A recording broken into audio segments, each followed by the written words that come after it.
তারাতলায় ভয়ঙ্কর বিপর্যয়ের ঘটনায় উঠে আসছে আসগর হোসেন এবং আনোয়ার খান, এই দুজনের নাম। যে গোডাউন ভেঙে পড়েছে তা তৈরির দায়িত্বে ছিলেন এই আসগর হোসেন, আর ওই এলাকার সদ্য প্রাক্তন তৃণমূল কাউন্সিলর হচ্ছেন আনোয়ার খান।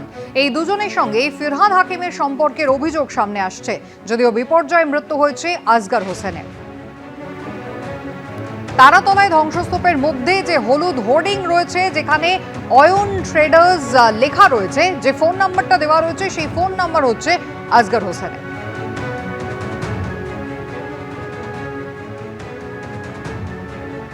আর এদিকে তারাতলা কাণ্ডের প্রতিবাদে তৃণমূল কংগ্রেস ছাড়লেন বিশ্বরূপ দে।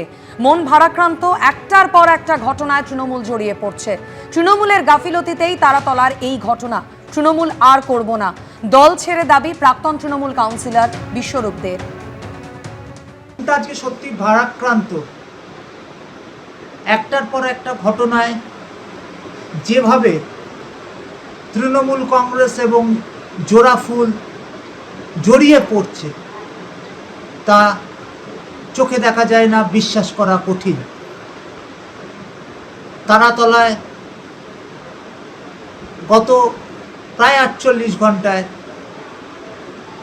যা ঘটল তা অত্যন্ত দুর্ভাগ্যজনক বললে কম বলা হবে, নিন্দনীয়। আমি যে দলের তৃণমূল কংগ্রেসের প্রতিনিধিত্ব করেছি কলকাতা পৌরসভায়, সেই দলের গাফিলতিতে আজকে বিধানসভায় মাননীয় মুখ্যমন্ত্রী বলেছেন যে তৎকালীন মহানাগরিক স্বাক্ষর করেছেন যে প্ল্যান অর্থাৎ নকশা মঞ্জুর হয়েছে তা ত্রুটিপূর্ণ এবং যার ফলে এতগুলো নিরীহ মানুষ প্রাণ হারালো। এ ব্যথা সহ্য করা যায় না। আমি তাই সিদ্ধান্ত নিচ্ছি যে তৃণমূল কংগ্রেস আর করা যাবে না, আর করবও না। মিউনিসিপ্যাল বিল্ডিং কমিটির বৈঠকে তো মেয়রের থাকারই কথা নয়, সেখানে শুধু বিশেষজ্ঞদের থাকার কথা। তাহলে তা মানা হলো না কেন?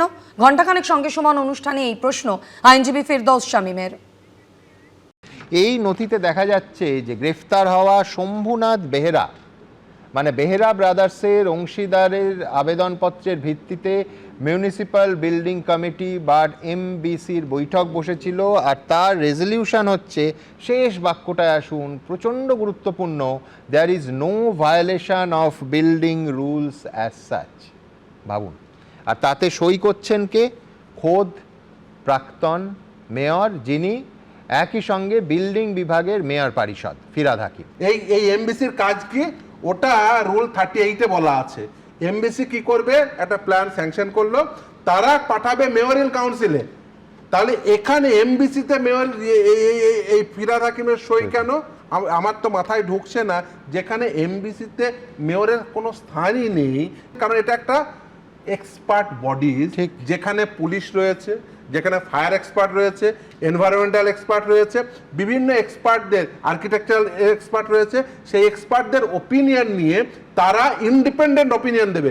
এই যে এমবিসিতে কোনো পলিটিক্যাল এক্সিকিউটিভ বা নন এক্সপার্ট লোক রাখা হয়নি। এক্সপার্ট ওপিনিয়ন, দেন পলিটিক্যাল এক্সিকিউটিভ, দেন স্যাংশন প্ল্যান, দেন ইলেকশন, একটা বিল্ডিং ইলেকশন। এক্ষেত্রে কিন্তু সেই আইন এখন প্রাইমা ফেসি যা মনে হচ্ছে, সেই আইনের সম্পূর্ণ ভায়োলেশন হয়েছে।